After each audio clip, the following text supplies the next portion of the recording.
L'auteur de ce livre, c'est le bien-aimé frère André Oumak. Le titre du livre, La grâce, la puissance de l'évangile. Le titre du livre, La grâce, la puissance de l'évangile. Chapitre 10, soif de pureté. Chapitre 10, soif de pureté. Voyez quel amour le Père nous a témoigné pour que nous soyons appelés enfants de Dieu. Et nous le sommes. Si le monde ne nous connaît pas, c'est qu'il ne l'a pas connu. Bien-aimés, nous sommes maintenant enfants de Dieu. Et ce que nous serons n'a pas encore été manifesté. Mais nous savons que lorsque cela sera manifesté, nous serions semblables à lui parce que nous le verrons tel qu'il est. 1 Jean chapitre 3, versets 1 à 2. Voyez quel amour le Père nous a témoigné pour que nous soyons appelés enfants de Dieu. Et nous le sommes. Si le monde ne nous connaît pas, c'est qu'il ne l'a pas connu. Bien-aimés, nous sommes maintenant enfants de Dieu et ce que nous serions n'a pas encore été manifesté, mais nous savons que lorsque cela sera manifesté, nous serions semblables à lui parce que nous le verrons tel qu'il est. 1 Jean chapitre 3, versets 1 à 2. Dans notre esprit né de nouveau, nous sommes comme Jésus. En parenthèse, 1 Jean chapitre 4, verset 17. Mais lorsque Jésus reviendra, nous serions comme lui dans nos âmes et corps. Quiconque a cette espérance en lui se purifie comme lui-même est pur. 1 Jean chapitre 3, verset 3. Quiconque a cette espérance en lui se purifie comme lui-même est pur. 1 Jean chapitre 3, verset 3. Ce verset indique que la nouvelle naissance suscite en vous un désir de pureté. Vous ne savez peut-être pas comment y répondre, mais il n'en est pas moins présent. Vivre sous la loi, avec la notion de performance que cela implique, ne fait que renforcer et vivifier le corps du péché dans votre vie. Mais si vous vous dégagez de la loi, alors, car le péché n'aura point de pouvoir sur vous, puisque vous êtes non sous la loi, mais sous la grâce. Romains chapitre 6, verset 14. Dans notre esprit né de nouveau, nous sommes comme Jésus. Dans notre esprit né de nouveau, nous sommes comme Jésus. Ce verset indique que la nouvelle naissance suscite en vous un désir de pureté. Vous ne savez peut-être pas comment y répondre, mais il n'en est pas moins présent. Vivre sous la loi, avec la notion de performance que cela implique, ne fait que renforcer et vivifier le corps du péché dans votre vie. Mais si vous vous dégagez de la loi, alors, car le péché n'aura point de pouvoir sur vous, puisque vous êtes non sous la loi, mais sous la grâce. Romains chapitre 6, verset 14. La révélation de la grâce de Dieu, l'évangile, la puissance de Dieu brise la révélation de la grâce de Dieu, l'évangile, la puissance de Dieu brise la domination du péché dans notre vie et y apporte les bienfaits du salut. Une fois sauvés, quand nous comprenons ce qu'est la grâce, il est inévitable que la sainteté se manifeste à travers nous. Une aspiration à la pureté naît en nous. La révélation de la grâce de Dieu, l'évangile, la puissance de Dieu brise la domination du péché dans notre vie et y apporte les bienfaits du salut. Une fois sauvés, quand nous comprenons ce qu'est la grâce, il est inévitable que la sainteté se manifeste à travers nous. Une aspiration à la pureté naît en nous.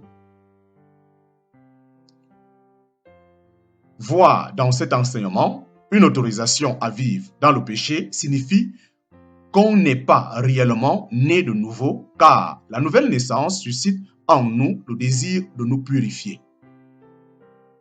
Car la nouvelle naissance suscite en nous le désir de nous purifier nous-mêmes comme lui-même est pur. Nous n'y arriverons peut-être pas bien, par manque d'enseignement, mais cela ne remet pas en question notre désir de vivre pour Dieu. On croit souvent que le désir est mauvais en soi. Ceci s'applique au désir des personnes non régénérées et des croyants dont l'intelligence n'est pas encore renouvelée. Tant que la reprogrammation de leur intelligence n'a pas eu lieu, leur façon de penser reste marquée par la corruption d'avant. Par conséquent, une nouvelle naissance authentique génère de nouveaux désirs.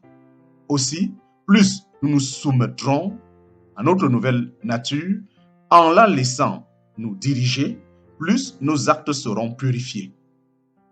Tant que vous penserez en termes de performance, il ne vous sera pas possible de connaître une vie intime avec Dieu. Tant que vous penserez en termes de performance, il ne vous sera pas possible de connaître une vie intime avec Dieu.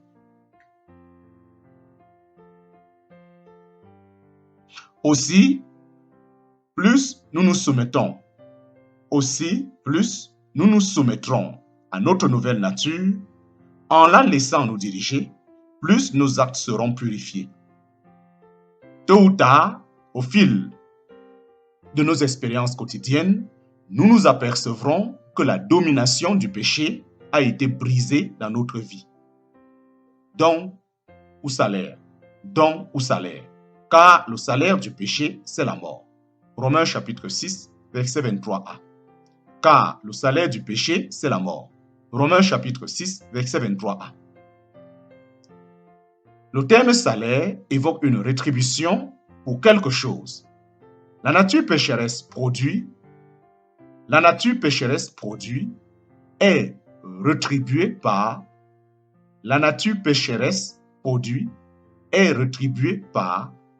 la mort. La nature pécheresse produit est rétribuée par la mort. Il ne s'agit pas uniquement ici de la mort éternelle ou de la séparation d'avec Dieu en enfer pour l'éternité. La mort comprend aussi tous les effets du péché dans notre vie présente, à savoir la dépression, la maladie, la pauvreté, l'infirmité, la colère, l'amertume, l'incrédulité, pour n'en citer que quelques-uns. Tout ce qui résulte du péché est mort et conduit à une séparation d'avec Dieu. Le péché n'engendre que les effets négatifs. Le terme salaire évoque une rétribution pour quelque chose. La nature pécheresse produit est rétribuée par la mort. Il ne s'agit pas uniquement ici de la mort éternelle ou de la séparation d'avec Dieu en enfer pour l'éternité. La mort comprend aussi tous les effets du péché dans notre vie présente, à savoir la dépression, la maladie, la pauvreté, l'infirmité, la colère, l'amertume, l'incrédulité, pour n'en citer que quelques-uns. Tout ce qui résulte du péché est mort et conduit à une séparation d'avec Dieu. Le péché n'engendre que des effets négatifs. Mais le don gratuit de Dieu, c'est la vie éternelle en Jésus-Christ notre Seigneur. Romains chapitre 6, verset 23b.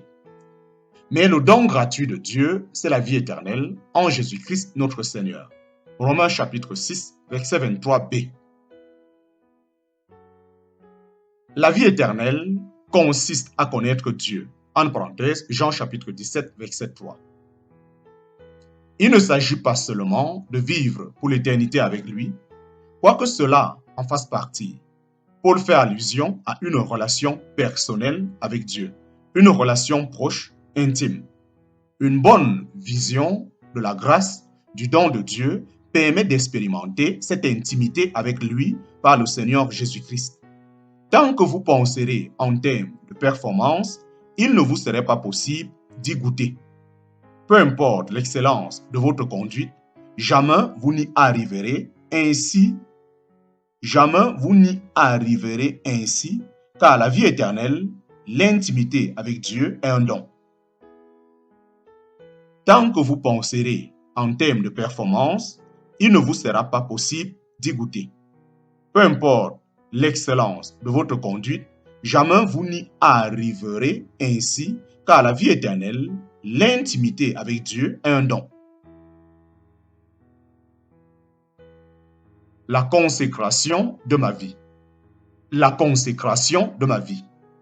En entendant cet enseignement, beaucoup de croyants pensent que je me trompe complètement tant ils ont été conditionnés à penser en termes de performance.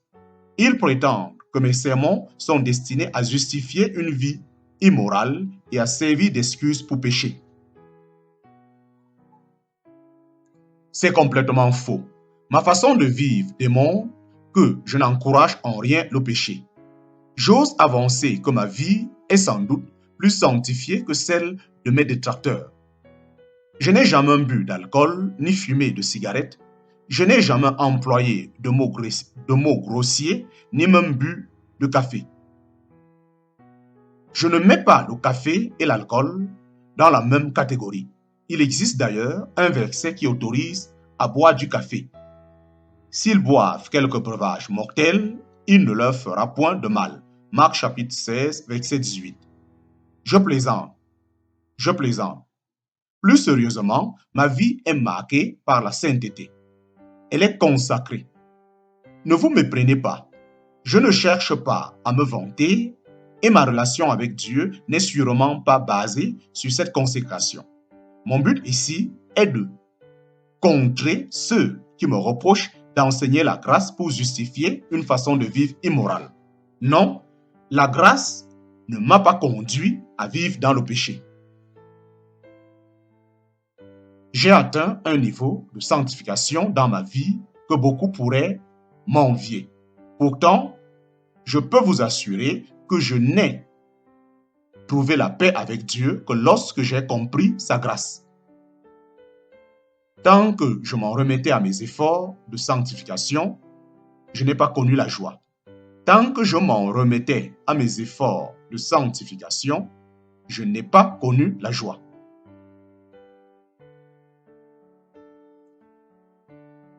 Quand vous prenez la mesure de votre pureté et de votre perfection en Jésus, vous ne voulez plus continuer à pécher. Quand vous prenez la mesure de votre pureté et de votre perfection en Jésus, vous ne voulez plus continuer à pécher. Malgré ma consécration, malgré ma consécration, tant que je m'appuyais sur ma conduite, je n'ai pas connu la paix. Tant que je m'en remettais à mes efforts de sanctification, je n'ai pas connu la joie. La puissance de Dieu ne se déversait pas dans ma vie.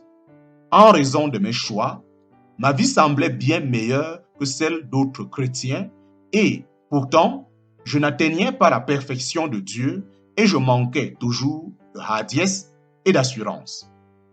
Mais dès que je compris que tout ce que je recevais de Dieu était par grâce, au moyen de la foi, j'ai eu la victoire. J'ai découvert une sainteté infiniment supérieure à la mienne. Fais confiance à sa justice. Fais confiance à sa justice. Tant que je me confiais en ma propre justice, Satan était en mesure de me condamner. Il me soufflait. Tu n'es pas digne d'être aimé. Et j'argumentais avec lui pour le persuader du contraire. Peu importe ce que je faisais, il finissait toujours par l'emporter. Pourquoi? Parce qu'il y avait toujours un domaine où j'échouais ou quelque chose que je n'avais pas fait. Depuis, mon approche a changé. Depuis, mon approche a changé. Je m'appuie sur la justice de Jésus dont Satan ne l'emporte plus. Lorsqu'il se présente à moi en insinuant que je ne mérite pas de recevoir quoi que ce soit, j'abonde dans son sens et je lui réponds: tu as raison, je n'en suis pas digne, donc je vais m'appuyer sur ce que Jésus est.